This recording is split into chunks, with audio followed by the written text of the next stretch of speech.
আজকে দেখা যাক 2018 সালে রিলিজ হওয়া একটা American sci-fi action monster thriller movie র্যাম্পেজকে।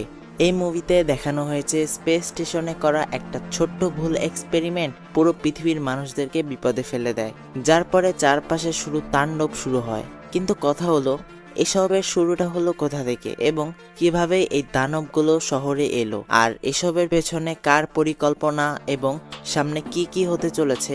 একটা শহর যখন দানবের পায়ের নিচে চাপা পড়ে তখন সেখানকার মানুষের ঠিক কি অবস্থা হয় সবকিছুই আজকের এই ভিডিওতে দেখা যাবে। তো চলো ভিডিওটা শুরু করা যাক।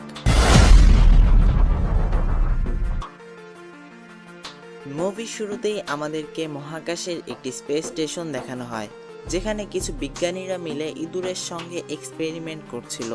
আর এই এক্সপেরিমেন্ট করাচ্ছিল পৃথিবীতে অবস্থিত এনার্জিন নামের একটি কোম্পানি। কিন্তু এই মুহূর্তে দেখা যায় এক্সপেরিমেন্টটাতে কিছু ভুল হওয়ার কারণে সেই ইঁদুরটি খুবই ভয়াবহ রূপ নেয়, যার পর সে পুরো স্পেস স্টেশনের ধ্বংসলীলা চালাতে থাকে। সেখানে থাকা সকল ক্রু মেম্বাররা মারা যায়, শুধুমাত্র কেরি অ্যাট্রিস বেঁচে যায়। আর এই মুহূর্তে সেও বুঝতে পারে যে স্পেস স্টেশনটি যখন তখনই ব্লাস্ট হতে পারে, আর তাই সে সেখানে থাকা একটা স্পেস ক্যাপসুলের মধ্যে ঢোকার চেষ্টা করে, কিন্তু সেই ক্যাপসুলের দরজা বন্ধ ছিল। এনার্জিন কোম্পানির সিইও ক্লেয়ার ওয়াইডেন তাকে এই মুহূর্তে বাধ্য করে সেই এক্সপেরিমেন্টের স্যাম্পলগুলো তার সঙ্গে নিয়ে আসতে। অবশেষে বাধ্য হয়ে সে সেখান থেকে 3টা স্যাম্পল সংগ্রহ করে এবং যখন সে ক্যাপসুলের মধ্যে প্রবেশ করবে তখনই ইঁদুরটা তার উপর আক্রমণ করার জন্য দরজার কাঁচ ভাঙতে শুরু করে। তবে স্টেশনটি ব্লাস্ট হওয়ার আগ মুহূর্তেই ক্যারি সেখান থেকে বেরিয়ে যায়। তার পরের মুহূর্তেই স্টেশনটি ব্লাস্ট হয়ে যায়, যার পর দেখা যায় তার ক্যাপসুলের কাচের জানালাটাও ভাঙতে শুরু করে। ক্যাপসুলের গতিটা এতটাই বেশি ছিল যে সেটা মাঝপথে ধ্বংস হয়ে যায়, আর সেই অংশগুলো পৃথিবীর দিকে ধেয়ে আসছে। এখান থেকে সিন চেঞ্জ হয় এবং আমাদেরকে ক্যালিফোর্নিয়ায় অবস্থিত একটি অ্যানিমাল পার্ক দেখানো হয়। এখানে আমরা ডেভিস অকোয়েকে দেখতে পাই। তিনি একসময় সেনাবাহিনীতে ছিলেন, তবে একটি মিশন চলাকালীন সে একটি ছোট গরিলাকে উদ্ধার করেন এবং এই অ্যানিমাল পার্কে তার পরিচর্যা করেন। সেই গরিলাটিকে জর্জ নাম দেওয়া হয়, যার পর থেকে সে এখানে কাজ করে এবং জর্জকে ট্রেনিং দেয়। সময়ের সাথে সাথে দেখা যায় জর্জ ইশারায় ডেভিসের সঙ্গে কথা বলা শিখে নেয়। এভাবেই একটা সময় ডেভিস কিছু পর্যটককে তার সঙ্গে দেখা করাতে আনলে জর্জ প্রথমে তাদের সঙ্গে মজা করতে গিয়ে তাদেরকে ভয় দেখিয়ে ফেলে, কিন্তু পরবর্তীতে সেই ইশারার মাধ্যমে সবার থেকে মাপ চায়। অন্যদিকে দেখা যায় সেই স্যাম্পলগুলো যুক্তরাষ্ট্রের 3টা আলাদা আলাদা জায়গায় ধসে পড়ে, যেটার মধ্যে একটা পড়ে ক্যালিফোর্নিয়ায় অবস্থিত স্যান ডিয়েগো শহরের সেই অ্যানিমাল পার্কে, যেই পার্কে জর্জ ছিল।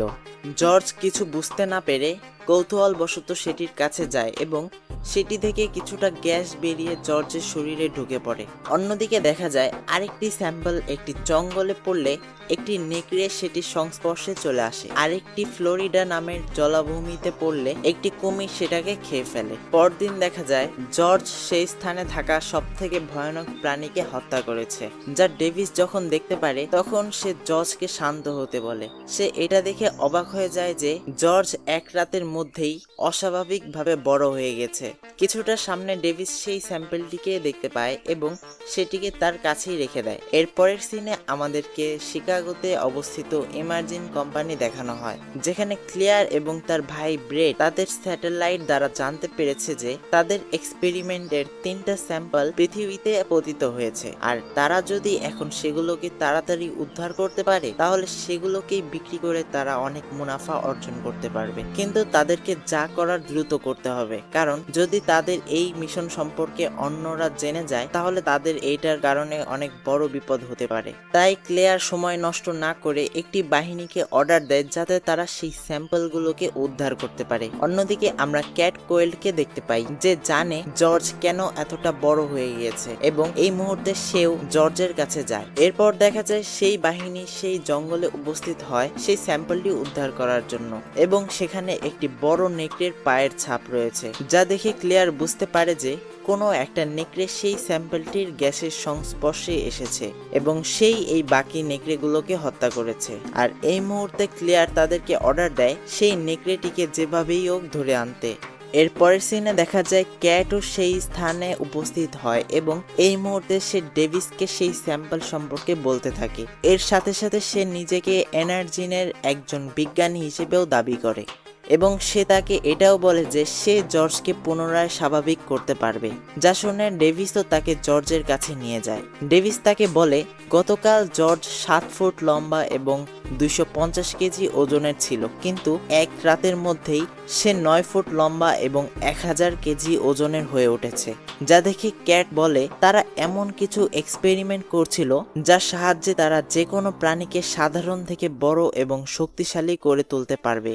অন্যদিকে দেখা যায় খাঁচায় জর্জকে আটকে রাখায় এবং তাকে খেতে না দেওয়ায় সে খুবই রাগান্বিত হয়ে যায় এবং সেই খাঁচাটি ভাঙতে থাকে। খাঁচা ভেঙে জর্জ বাইরে চলে আসে। সে খুবই ভয় পেয়েছিল, তাই সে সেখান থেকে পালানোর চেষ্টা করে, কিন্তু সেই স্থানে পুলিশ চলে আসে এবং জর্জের দিকে বন্দুক তাক করে। জর্জ বন্দুক একদমই পছন্দ করতো না, তাই সে রাগান্বিত হয়ে যায়। তবে ডেভিস তাদেরকে অনেক বুঝিয়ে শান্ত করে, কিন্তু ততক্ষণে একটা হেলিকপ্টার জর্জের উপর অজ্ঞান হওয়ার ডট ফেলতে থাকে, যার কারণে সে অজ্ঞান হয়ে যায়। এর পরের সিনে দেখা যায় সেই বাহিনী সেই নেকড়েটিকে দেখে ফেলেছে এবং সেটিকে মারার জন্য জঙ্গলে ঢুকে পড়ে, কিন্তু কিছুক্ষণের মধ্যেই দেখা যায় সেই নেকড়েটি তাদের উপর উল্টো আক্রমণ করে বসে এবং এক এক করে তাদের প্রত্যেককে নির্মমভাবে হত্যা করে। এবং এর সাথে সাথে ক্লেয়ার এটা বুঝতে পারে যে তাদের পক্ষে এটিকে ধরা সম্ভব না, তাই তাদেরকে ব্যতিক্রম কোনো পথ খুঁজতে হবে। অন্যদিকে দেখা যায় ডেভিস ও ক্যাটকে হার্ভে রাসেল নামের একজন গভর্নমেন্ট এজেন্ট জর্জের সাথে একটি প্লেনে করে মিলিটারি রিসার্চ সেন্টারে নিয়ে যাচ্ছিল। পথে সে ডেভিসকে জানায় ক্যাট তাকে সব মিথ্যা কথা বলেছে, যে সে এনার্জিনের একজন বিজ্ঞানী। হ্যাঁ, সে এনার্জিনের একজন বিজ্ঞানী ছিল, তবে একদিন কোম্পানির একটি দরকারি হার্ড ড্রাইভ চুরি করতে গিয়ে তাকে ধরে ফেলা হয় এবং তাকে কোম্পানি থেকে বের করে দেওয়া হয়। এরপর সিনে দেখা যায় ক্লেয়ার কাছে সেই প্রাণীগুলোকে শান্ত করার জন্য একটি ব্যাকআপ প্ল্যান অলরেডি রয়েছে।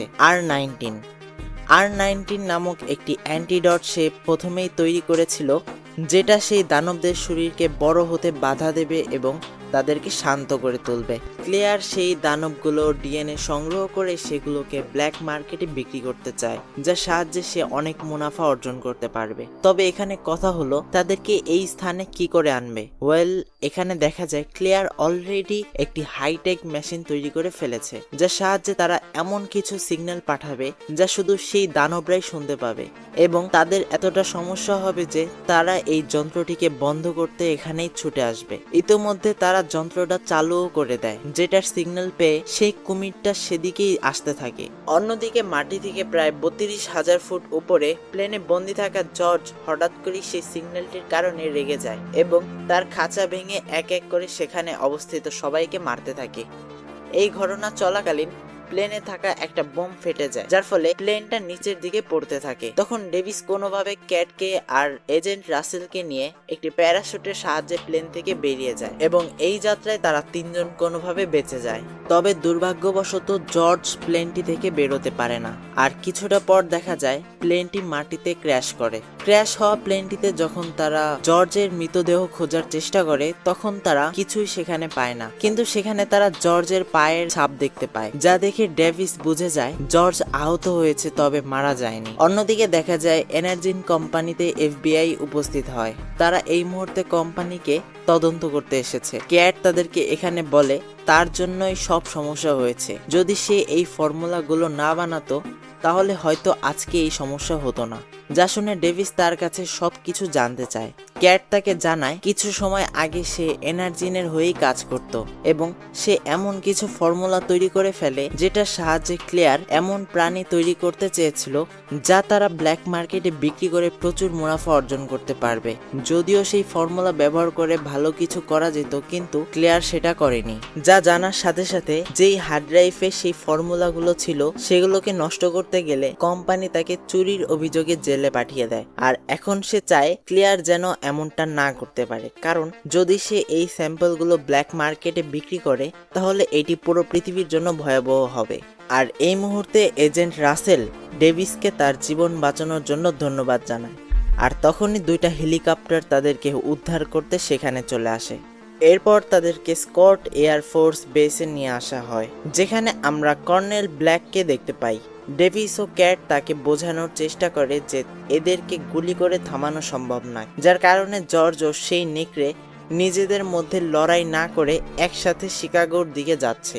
ডেভিস কর্নেলকে শিকাগো শহরকে খালি করতে বলে, কিন্তু কর্নেল তার এই কথায় রাজি হয় না এবং তাদেরকে সেখান থেকে অন্য কোথাও নিয়ে যাওয়া হয়। কর্নেলের অর্ডারে জর্জ ও সেই নেকড়েটির উপর মিসাইল দিয়ে আক্রমণ করা হয়, তবে এতে তারা মারা যায় না, বরং অনেকগুলো সৈনিকদেরকে হত্যা করে এবং সামনের দিকে এগোতে থাকে। অন্যদিকে ডেভিস তাদের সঙ্গে থাকা দুজন সৈনিককে মেরে অজ্ঞান করে দেয় এবং হসপিটালের সামনে থাকা একটি হেলিকপ্টার নিয়ে পালানোর চেষ্টা করে। তখন এজেন্ট রাসেল হেলিকপ্টারের চাবি তাদেরকে দিয়ে সেখান থেকে পালাতে তাদেরকে সাহায্য করে। তারা রওনা দেয় শিকাগোর উদ্দেশ্যে।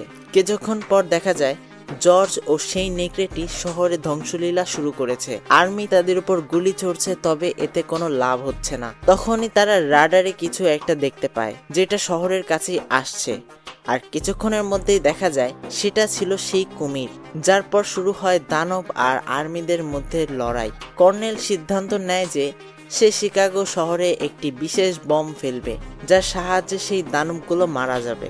দেখা যায় কিছু সময়ের মধ্যেই ডেভিস ও ক্যাট শিকাগোতে চলে এসেছে এবং তারা এনার্জিন কোম্পানিতে সেই অ্যান্টিডট খুঁজছে, যেটা সাহায্যে তারা জর্জকে শান্ত করতে পারবে। তবে এজেন্ট রাসেল তাদেরকে কল করে জানায় 30 মিনিট পর শিকাগোতে একটা বড় বম ফেলানো হবে, তাই তাদেরকে যা করার এই সময়ের মধ্যেই করতে হবে।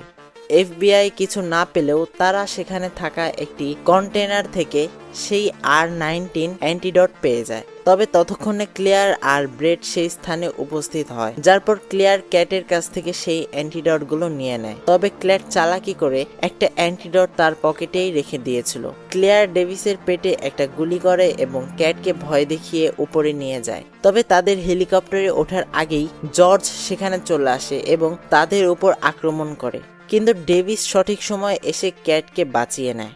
তারা যখন নিচে পালাচ্ছিল তখন ক্লিয়ার তাদেরকে বন্দুক দেখিয়ে সেখান থেকে বের হওয়ার জন্য সাহায্য করতে বলে। তবে চালাকি করে ক্যাট R-19 নামের সেই অ্যান্টিডটটি ক্লিয়ার ব্যাগে জোর করে ঢুকিয়ে দেয় এবং ডেভিস জর্জকে ডাক দিলে জর্জ ক্লিয়ারকে ব্যাগ সহ গিলে ফেলে। অন্যদিকে ব্রেড যখন বিল্ডিং এর নিচে আসে তখন সে ভয় পেয়ে সব প্রমাণ এজেন্ট রাসেলের কাছে দিয়ে দেয় এবং সেখান থেকে পালানোর চেষ্টা করে। তবে বের হওয়ার সাথে সাথে ভাঙা বিল্ডিং এর নিচে পড়ে সে মারা যায়। এরপর দেখা যায় বিল্ডিংটি ভেঙে পড়ছে, যা থেকে বাঁচার জন্য ডেভিস আর ক্যাট একটি হেলিকপ্টারে উঠে পড়ে আর কোনোভাবে বেঁচে যায়। এরপর দেখা যায় জর্জ ও সেই স্থানে চলে আসে এবং এই মুহূর্তে সে ডেভিসকে চিনে ফেলে।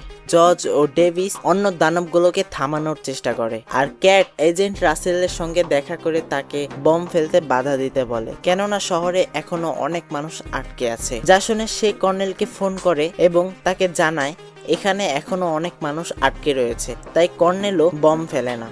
অন্যদিকে নেকড়েটি কুমিরের সঙ্গে লড়াই করতে গেলে সেটি সেখানেই মারা যায়, যার পর জর্জ ও ডেভিস মিলে সেই কুমিরটিকে মারার চেষ্টা করে, যার ফলে জর্জ ও ডেভিস অনেকটাই বাজেভাবে আহত হয়। কিন্তু একদম শেষ মুহূর্তে যখন কুমিরটি ডেভিসকে হত্যা করতে যাবে আর তখনই জর্জ সেই কুমিরটির চোখে একটি পিলার দিয়ে আঘাত করে, যার ফলে সে সেখানেই মারা যায়। যার পরে দেখা যায় জর্জ একটি জায়গায় শুয়ে পড়ে এবং ধীরে ধীরে নড়াচড়া করা বন্ধ করে দেয়, যা দেখে সবাই তাকে মৃত মনে করে এবং সবাই ইমোশনাল হয়ে পড়ে।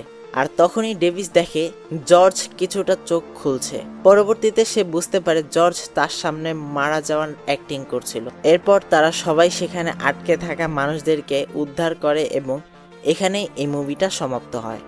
তো এই ছিল বন্ধুরা আজকের এই ভিডিও। যদি ভিডিওটা ভালো লাগে তাহলে ভিডিওতে একটা লাইক আর একটা কমেন্ট আশ্রয় মারো, আর চ্যানেলটাকে অবশ্যই সাবস্ক্রাইব করে পাশের ঘন্টা এতবার বাজাও যে আমার ঘন্টা বেজে যায়। তো দেখা হচ্ছে এমনই একটি নতুন ভিডিওতে পুরান মুভি নিয়ে। সরি নতুন মুভি নতুন ভিডিওতে বেস্ট মুভি নিয়ে। যদি পছন্দের কোনো মুভি থেকে থাকে তাহলে অবশ্যই কমেন্ট বক্স খোলা আছে, সেখানে মারো। গার্লফ্রেন্ড বয়ফ্রেন্ডের থেকে বেশি দ্রুত রিপ্লাই দেবো, নো টেনশন। শুধু ভালো একটা মুভি সাজেস্ট করে যাও। আর তোমার সামনে স্ক্রিনে কি যেন আসছে, চাইলে এটা দেখে আসো। মরকডারে ধর তো, খাইছি আজকে।